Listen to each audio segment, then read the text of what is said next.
الحمد لله رب العالمين،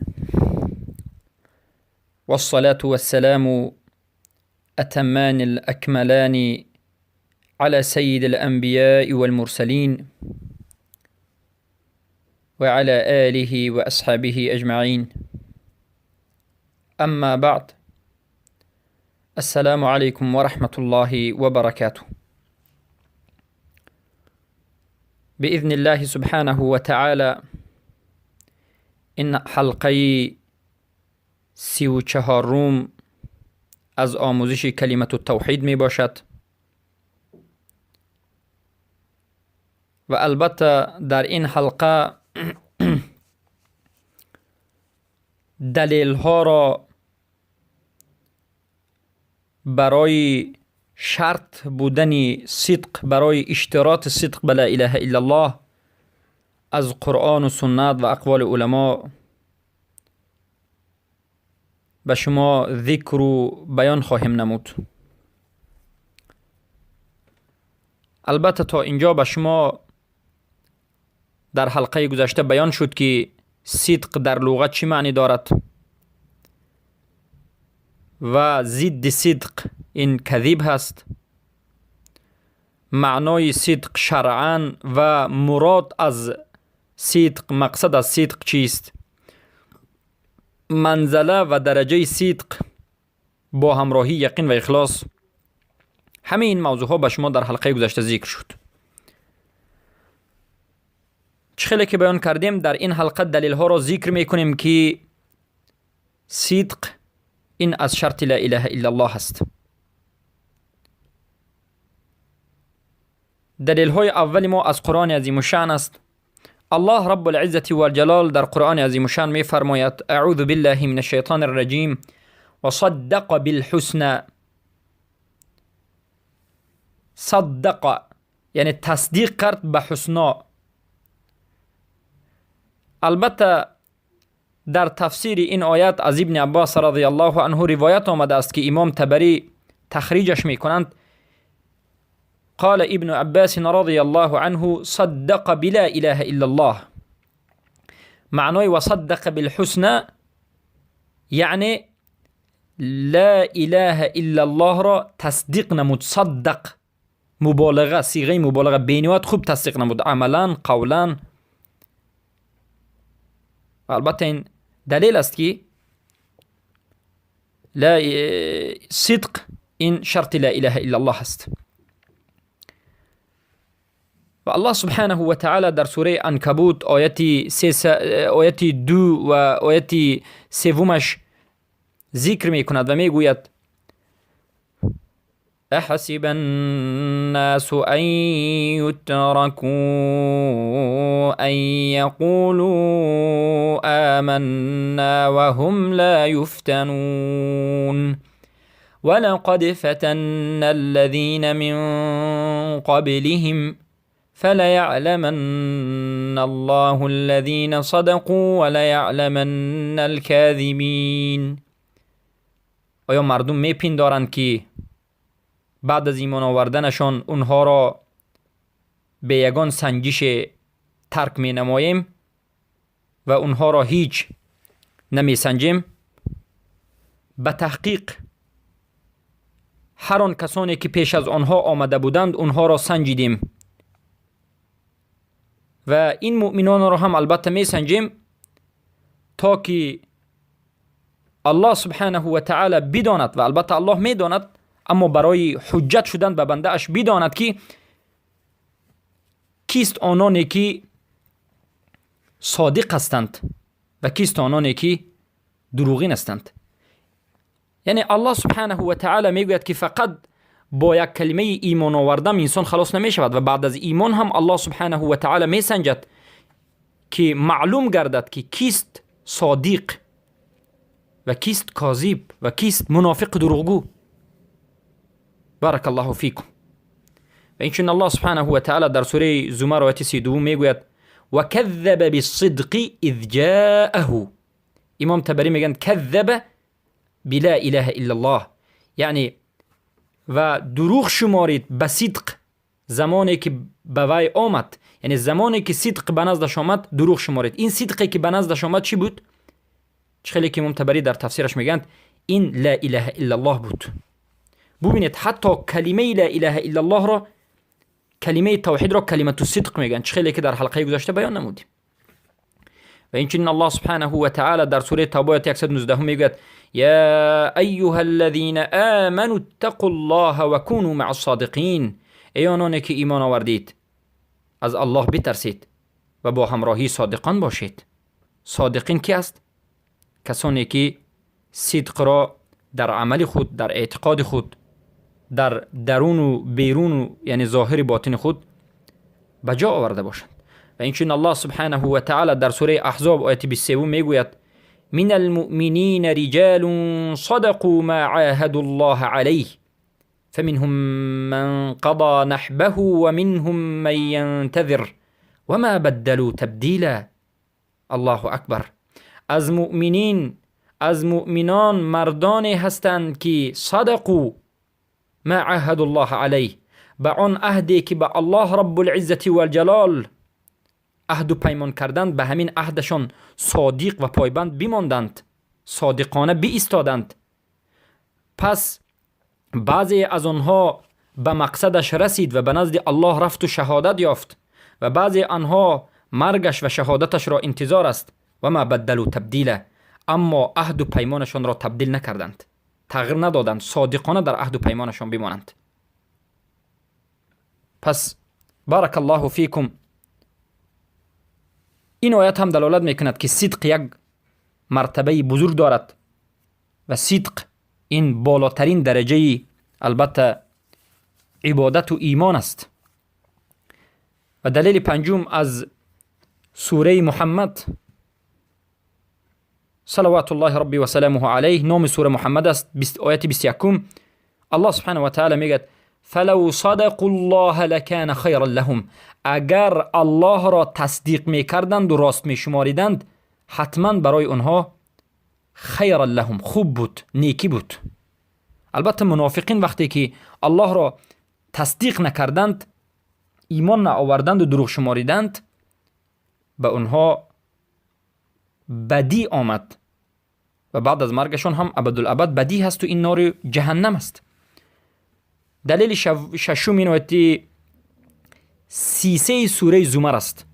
الله سبحانه و تعالی میگوید والذی جاء بالصدق وصدق به اولئک هم المتقون، و آنانی که به صدق آمدند و تصدیق به وی کردند آنها متقیان و پرهیزگارانند. و اینچنین در سوره مائده آیه 119 هم آمده است قال الله هذا یوم ینفع الصادقین صدقهم. الله سبحانه و تعالی میگه این روز، یعنی کدام روز؟ روز قیامت، روزی است که صادقان را صدقشان منفعت میدهد. یعنی روز قیامت روزی بهترین برای صادقان است، برای آنکه به صادقان صدقشان به نهایت فایده و به نهایت یک اجر و ثواب بزرگ میدهد و آنها را نجات میدهد. یعنی این آیت دلالت میکند که صادقان را صدق نجات میدهد. بارک الله فیکم. و این چنین الله سبحانه و تعالی در سوره احزاب آیه 24 ذکر میکند لیجزی الله الصادقین بصدقهم و یعذب المنافقین. الله صادقان را به صدقشان جزا میدهد، یعنی جزای خیر میدهد، و منافقان را عذاب میدهد. منافقان را به نفاقشان عذاب میدهد، به شکشان، به تکذیبشان عذاب میدهد. و این چنین در سوره بقره آمده است. این آیت 177 است که الله میگوید اولئک الذین صدقوا و اولئک هم المتقون. یعنی مؤمنان کسانی هستند که صدقوا، تصدیق کرده اند، تصدیق را در قلب، در زبان، در عمل خود نشان دادند و اینها پرهیزگارانند.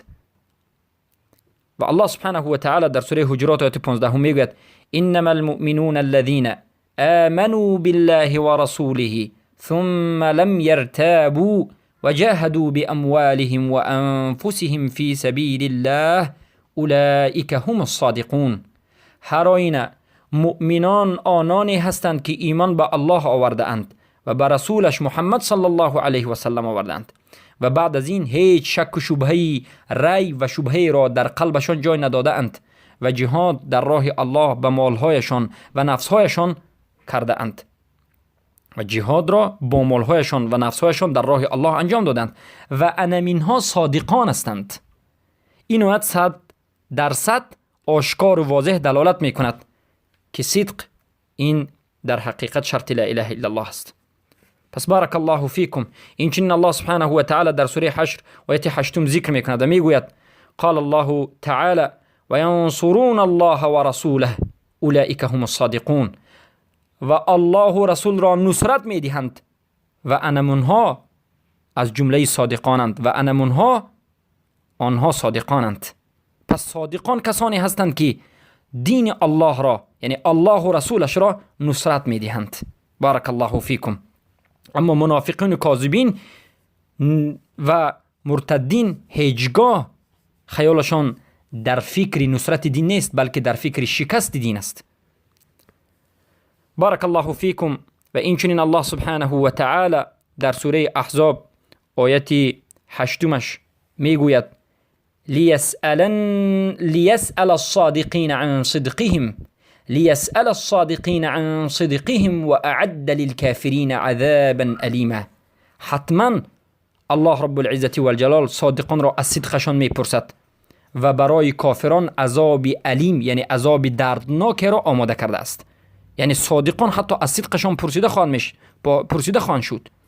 و این چنین الله سبحانه و تعالی در سوره توبه آیه 43 بیان می کند و می گوید عفا الله عنك لما اذنت لهم حتى يتبين لك الذين صدقوا ونعلم الكاذبين حتى يتبين لك الذين صدقوا وتعلم الكاذبين. البته در این آیت اشاره برای واجب بودن تبیین آشکار کردن و برای واجب کردن تثبت در حال کسی که شک در نفاق کرد یا که فعلی کرد که فعلش از اهل نفاق است. پس بارک الله فیکم. الله سبحانه و تعالی در اینجا میگه حتی یتبین لك الذین صدقوا و تعلم الكاذبین، یعنی اهل صدق را از اهل کذب برای جدا کردن شرطش را تبیین یعنی تبیین گذاشت تا که تبیین کرده شود. پس این آیت هم دلالت میکند که کسانی که تصدیق کردن مؤمنند و کسانی که تصدیق نکردند ضد تصدیق کذب هست، اونها از جمله کافرانند. و دلیل 14 از آیه قرآن سوره واقعه آیه 57 است که الله سبحانه و تعالی میگه نحن خلقناکم فلولا تصدقون. ما شما را خلق کردیم مگر شما تصدیق نمی کنید؟ یعنی الله سبحانه و تعالی یگانه ذاتی است که تمام بندگان را خلق کرده است و باید تمام مردم الله سبحانه و تعالی تصدیق بکنند. و این چنین در سوره حجرات آیه 17 الله سبحانه و تعالی ذکر میکند و میگوید یمنون علیک ان اسلموا قل لا تمنوا علی اسلامکم بل الله یمن علیکم ان هداکم للایمان ان کنتم صادقین. منت بر تو میکنند که اسلام آورده اند. یعنی منافقین کسانی بودند که بعد از مسلمان یعنی اسلام را ظاهر کردنشان به پیامبر صلی الله علیه و سلم منت میکردند که ما گویا اسلام آوردیم. و بعضی از اهل اعراب هم غیر منافقین اهل اعرابی ها هم منت میکردند به رسول اکرم صلی الله علیه و سلم. الله امر میکند و میگه که قل بگوی محمد صلی الله علیه و سلم لا تمنوا علی اسلامکم، به من اسلام آورده اتون را منت نگذارید بلکه الله به بالای شما منت میکند، چرا که الله شما را به ایمان هدایت کرد تا که شما از جمله صادقین باشید.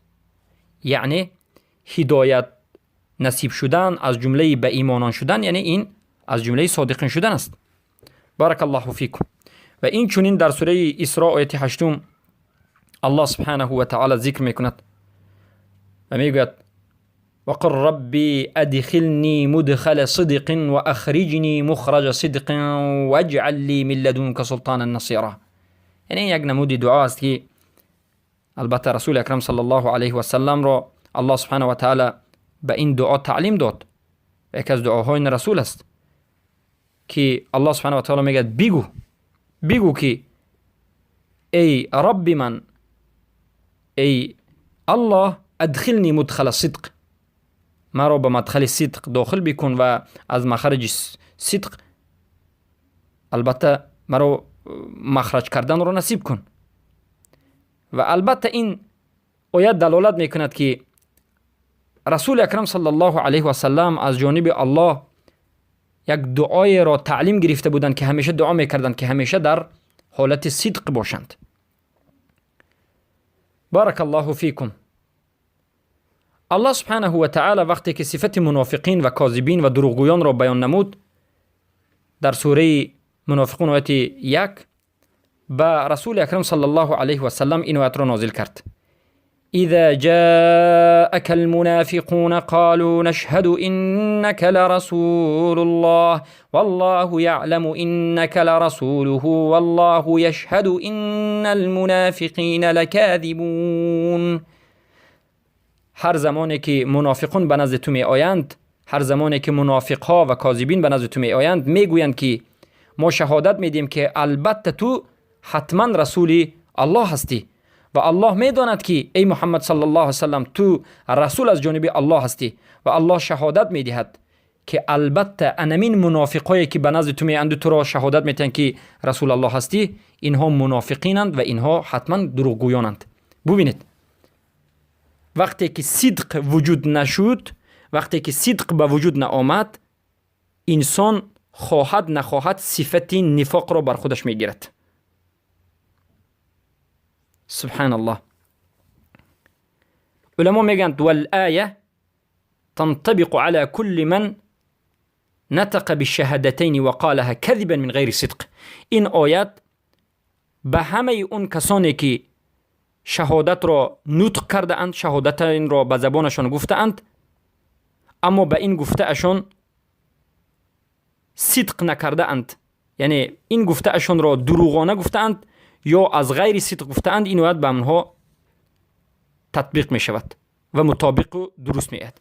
یعنی هر کسی که شهادت لا اله الا الله محمد رسول الله را بگوید اما به دلش تصدیق نکند یا بعد از گفتهش باز همین گفتهش را دروغ بشمارد، این آیت به همون مطابق می شود. یعنی نبودن صدق این کفر است و این کفر نفاق و کفر کذب است، تکذیب است. بارک الله فیکم. پس الله سبحانه و تعالی در سوره بقره آیت 8 و 10 سوره البته بقره بسیار آیات زیادی دارد که در این مسئله آمده است، لیکن در این سوره صفت منافقین را بیان میکند و میگوید که منافقین کسانی هستند که مردم را فریب میدهند. وقتی که به نزد مؤمنین می آیند میگن که ما از شما هستیم، وقتی که به نزد منافقین میرن میگن که ما از شما هستیم. یعنی اونها مذبذب هستند، شک و شبهه دارند، یعنی اونها صدق ندارند، صادق نیستند، صدق عملی و باطنی، حتی نه ظاهری و نه باطنی دارند. بارک الله فیکم. و البته این در آیت 8 و 10 خیلی که بیان کردیم اون است که الله سبحانه و تعالی میگوید ومن الناس من يقول آمنا بالله وباليوم الآخر وما هم بمؤمنين يخادعون الله والذين آمنوا وما يخدعون إلا أنفسهم وما يشعرون في قلوبهم مرض فزادهم الله مرضا ولهم عذاب أليم بما كانوا يكذبون. والعیاذ بالله.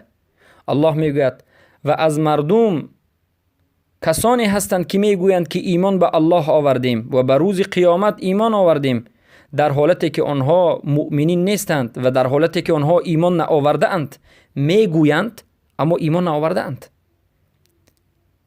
الله را فریب دادن میخواهند و آنانی که ایمان آورده اند اونها را هم فریب میدهند، اما نمیدانند که غیر از نفسهای خودشان کسی را فریب نمیدهند. یعنی اینها کسانی که ما به الله ایمان آوردیم و به روز قیامت ایمان آوردیم میگویند، اما ایمان آوردگی نیستند، قلبشان کفر است، ظاهرا دروغ میگویند، میخواهند که به همین سخنشان الله را فریب دهند، مؤمنان را فریب دهند. الله میگوید که اما نمیدانند که اونها الله را فریب داده نمیتوانند، مؤمنان را هم فریب داده نمیتوانند، بلکه فقط نفسهای خودشان را فریب میدهند. و این آیت انمین محلش دلالت میکند که اینها کسانی هستند که ظاهرا اسلام را آوردند اما باطنا صدق ندارند. باطنا صدق ندارند. خیلی که ما بیان کردیم رکن صدق این قلب است. صدق در قلب است. قول قلب و عمل قلب است. بارک الله فیکم. پس به سبب همین که صدقشان نیست اینها مؤمن نیستند، ایمان آوردند، کافرند. و ما یخدعون الا انفسهم و ما یشعرون. آنها غیر از نفسهای خود دیگر کسی را فریب داده نمیتوانند، اما شعور ندارند، همین خطاگی خود را نمیفهمند. فی قلوبهم مرض فزادهم الله مرضا. الله میگه که این انسان هایی که ما نمبر کردیم که ظاهرا در اسلام میگن اما باطنا ایمان آورده اند، فریبگرانند، فریب دهی میخواهند الله و رسولش را و دین و این امت اسلام را. آنها کسانی هستند که در قلبهایشان، دلهایشان کسلی دارند، مریضی دارند و الله باز این مریضیشان را زیاد میکند. چگونه؟ برای آنکه اینها مریضی را خواستند، الله اجازتشان میدهد. هر قدر که مریضی را خواستید الله همان قدر به شما همین چیز را نصیب میکند. و بدانید که ولهم عذاب علیم بما كانوا یکذبون. و برای همین انسان ها عذاب دردناک است به سبب آن چی که آنها دروغ میشمارند، به سبب این که صدق ندارند اونها به عذاب دردناک گرفتار میشوند. یعنی یکذبون، دروغ میشمارند. صدق نداشتن ما گفتیم این دروغ شماریدن است. بارک الله فیکم. با همین دلیل های از قرآن عظیم و شان برای شما بیان گشت. البته ما به شما 18 آیت را بیان کردیم که همه این آیت دلالت به بزرگی صدق، اهمیت صدق و شرط صحت لا اله الا الله بودن صدق را بیان میکند. بعضی این آیات ها اطراف از صدق را و بعضی جانب از صدق را، اما عموما این آیات ها و بعضیش رفشن، بعضیش بینهایت واضح دلالت میکند که صدق این شرط صحت لا اله الا الله است. هر کسی که لا اله الا الله را نطق بکند، به زبانش بگوید اما صدق نداشته باشد، داند که لا اله الا اللهش فایده به این انسان نمی بخشد.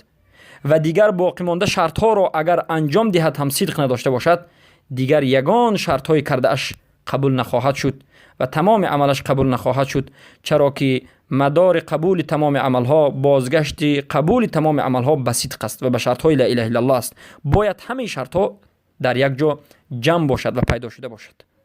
بارک الله فیکم. از الله رب العزة والجلال دعا میکنیم و میطلبیم به نام های بزرگ است، به نام های بزرگش که الله است و احد است و صمد است، حی القیوم، اول الاخر الظاهر الباطن، المنان، بديع السماوات والأرض يا ذا الجلال والإكرام. ثبتنا في الإسلام، ثبتنا في الإسلام، ووفقنا بالإخلاص والعمل الصالح، وفقنا بالصدق، وفقنا بالصدق، وفقنا بالعمل بشروط لا إله إلا الله وبأركانها، واجعلنا من المؤمنين الصادقين الخالصين الموحدين. آمين يا رب العالمين. السلام عليكم ورحمة الله وبركاته.